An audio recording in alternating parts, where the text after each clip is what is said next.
Has a Labour attack line really touched the nerve with Rishi Sunak? Does a multi-millionaire feel threatened that he's simply out of touch with the voting public and that it's resulted in one of the most bizarre statements ever read out in Parliament? Well, a couple of weeks ago at PMQs, Keir Starmer said this. New year, new nonsense. Every week he stands here and tells the country they should be thanking him, not questioning him. Point out that the view on the ground is very different to that from his private jet, and he says you're talking the country down. He just doesn't get it. He doesn't get what a cost of living crisis feels like. He doesn't know any schools where kids no longer turn up. And he doesn't understand what it's like to wait for a hospital appointment. Doesn't the country deserve so much better than a Prime Minister who simply doesn't get Britain? Mr. Speaker, well, from the last week we had, yet another half-hour speech. Now, Sunak, who comes to PMQs with pre-prepared answers to questions he's not even heard yet, just as usual ignored the question. But you can tell he's certainly been worried about it, and worried about his perception. Straight away, Number 10 tried to deflect the accusation by having its client media claim that it was a racist remark. It clearly wasn't, and even the Conservative supporting Spectator agreed.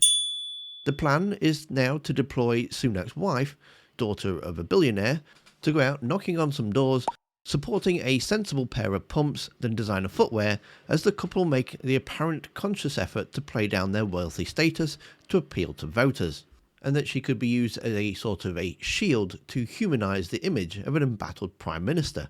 There's also speculation that her decision to donate her shares in childcare company is an attempt to neutralise the attacks by Labour, that the Downer Street couple are out of touch with ordinary voters during the ongoing cost of living crisis. When Starmer hit the attack line again, Sunak sent Penny Mordaunt out to read this very bizarre character statement about him. Mr. Speaker, I was glad to see that he managed to get some time off yesterday afternoon to kick back, relax and accidentally record a candid video for Nigel Farage. The only thing missing from that punishing schedule is any sort of governing or leadership. So was he surprised to see one of his own MPs say that he doesn't get what Britain needs and he's not listening to what people want?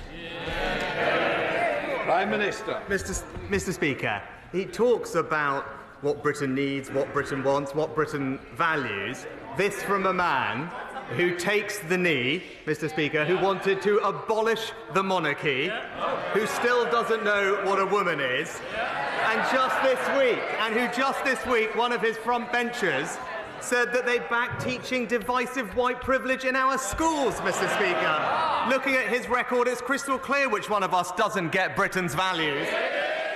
The charges that have been levelled by Labour against our Prime Minister. Our Prime Minister is a man whose migrant parents made sacrifices to ensure that he could have a good start in life. He worked hard to make best use of every opportunity he was afforded. He studied hard, he pushed himself. He had many career options, but he chose a life in public service representing God's own country. He protected this nation and livelihoods from the greatest financial and health crisis since the Second World War. He has risen through hard work and courage and determination to be this country's first British Asian Prime Minister. He has shown global leadership on many challenges facing this country. He's a wonderful dad. He gives quietly to charities. He runs for his local hospice. He's a cricket fanatic. He still attends home games at the football clubs he supports despite being Prime Minister and despite it being Southampton. He is a shareholder in 3 community pubs and patron of Leyburn Brass Band. He doesn't just get Britain, he represents the best of Great Britain. The greatest things we have to offer and what they mean to the world and our values: hard work, enterprise, taking personal responsibility for yourself and helping others. He is in no way confused about where his duties lies. You won't find him taxing education or denying others the opportunities he has had, or voting against strengthening our borders, or siding with militant trade unions against the public, or compromising our energy security or our nuclear deterrent, or opposing the deportation of foreign criminals, scratching his head about the monarchy, ducking difficult issues, or supporting the Right Honourable Member for Islington North. If the Leader of the opposition is a weather vane. Our Prime Minister is a signpost. He knows what he stands for. He knows where the country needs to go. He's got a plan to get us there, and that plan is working. Now, I'm not saying that if you've got money that you can't be in touch with real people's problems, but Sunak's made a point of not wanting to be associated with real people or their problems.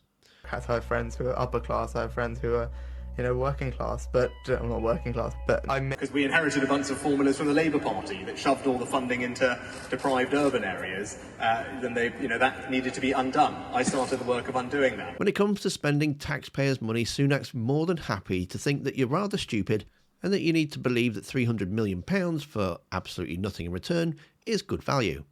And to see what that's all about, then you'll need to watch the video that's on screen now. Don't forget to hit the like button. Thanks for watching, and I'll see you next time.